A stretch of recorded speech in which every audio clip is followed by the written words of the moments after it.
አውዝ ቢላሂ በህይወት አለክ እንዴ? መርካቶ ነው ተወልጄ ያደግኩት። የራጉኤልን ቅዳሴና የአንዋር መስጊድን አዛን እየሰማው መርካቶ ውስጥ ሁሉም ወላጅ እናትና ወላጅ አባት ነው። ስታጠፋ ያገኘ ጎረቤት ልክ እንደ ልጁ ይቀጣል። ልጄን ለምን ነካ ብሎ የሚናገር ሰው የለም። ይልቅስ ቤት ከተሰማ ዱላው እንደሚጨመርልህ ስለምታውቅ ቤትህ ሹክክ ብለህ ገብተህ ትተኛለህ። በንጋታው ደግሞ ሁሉንም ረስተህ ከተጣላው ልጅ ጋር ተቃቅፈህ ስትጫወት ትውላለህ። ስለ ቂምና በቀል ጭራሽ አታውቅም። ልብ በፍቅርና በፍቅር ብቻ የተሞላ ነው።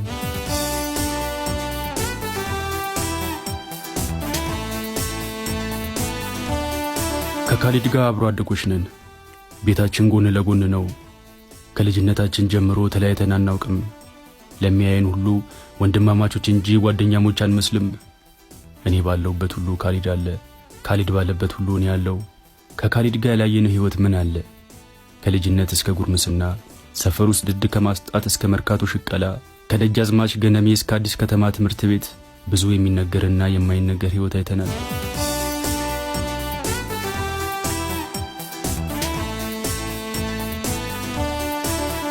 ካሊድ ምድር ላይ እንደ ውሻ የሚፈራው ነገር የለም። ልጅ እያለን ጋሻ ባተ ቤት ሆየውዬ ልንጨፍር ሄደን ውሻ ለቀቁብን። ካሊድ ዱላውን ጥሎ እግሬ አውጭኝ አለ። የሮጠው ሩጫ ኦሎምፒክ ላይ ቢሆን ኖሮ ሪከርድ ይሰብር ነበር። የዛን ሰሞን ቀነኒሳ የሚል ቅጽል ስም ወጥቶለት ነበር። የኛ ሰፈሩ ቀነኒሳ ወንድሜ ካሊድ።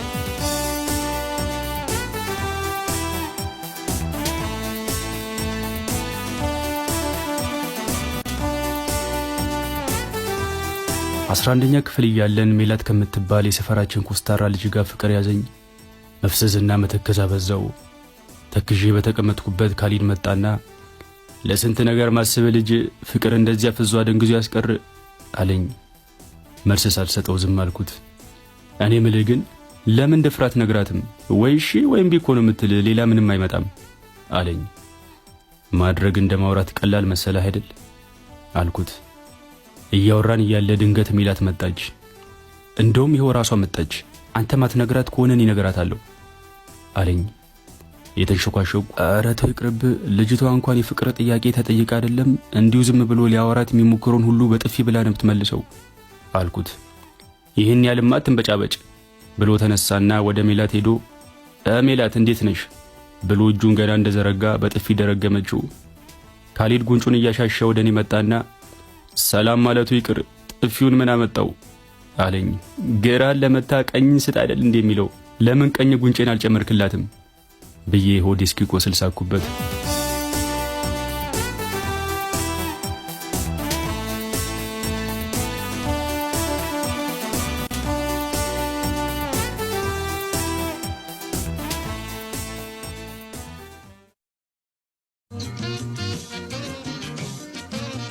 እያደገን መጣን። ሕይወት ትክክለኛ መልኳን ታሳየን ጀመር። አባቴ በሥራ ጉዳይ ወደ ክፍለ ሀገር ተዘዋወረና እናቴና ታናሽ እህቴን ይዞ ሄደ። እነሱን ሸኟቸውና እኔ እዚሁ ቀረው። የተሻለ ሕይወትን ፍለጋ በበረሃ ወደ ውጭ ለመሰደድ ወሰንኩ።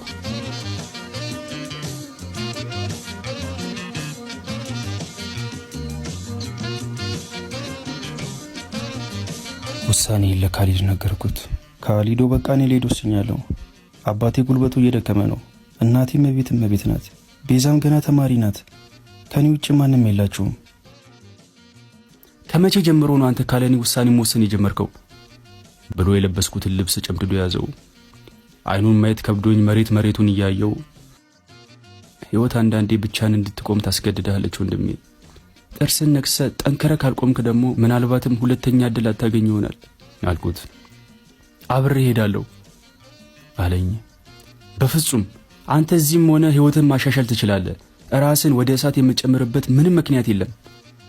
አንገቱን ደፍቶ ትንሽ ዝም አለና የመጨረሻው ውሳኔ ነው አለኝ። አዎ ለደላሎቹ ብር ከፍያለሁ። ከ2 ቀን በኋላ መንገድ እንጀምራለን አልኩት። አላህ ይከተል ወንድሜ ብሎ አቀፈኝ።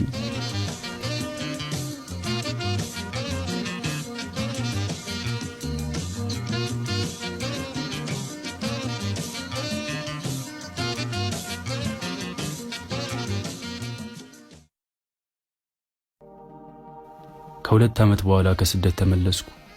ወዳደኩበት እትብቴ ወደ ተቀበረበት የልጅነት ትዝታዎቼ ሁሉ ወደ ታተሙበት ሰፈር ሄድኩ።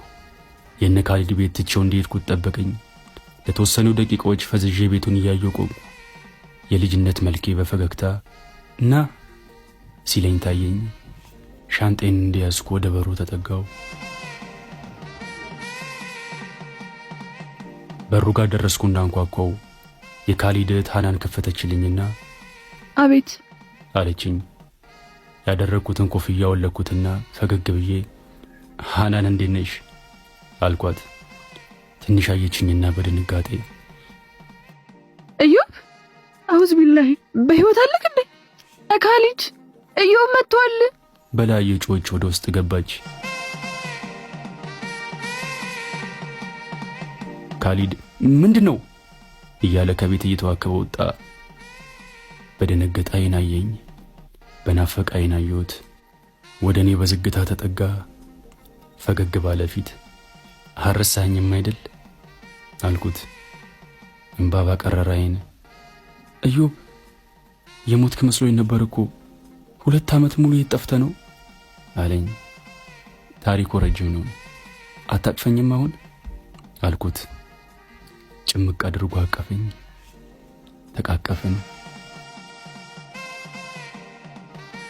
እንኳን በህይወት ኖርክ ወንድሜ አለኝ። ተያይዘን ወደ ቤት ገባን። ሸገር አዲስ አበባ አንቺ አለሽበት ራቤል አይደል ወይ ያማር ጎረቤት ቅዳሴና ዛኑና ጥርብ ይለያቸው ፈጣሪ ከሰማይ አንድነት ሰማቸው።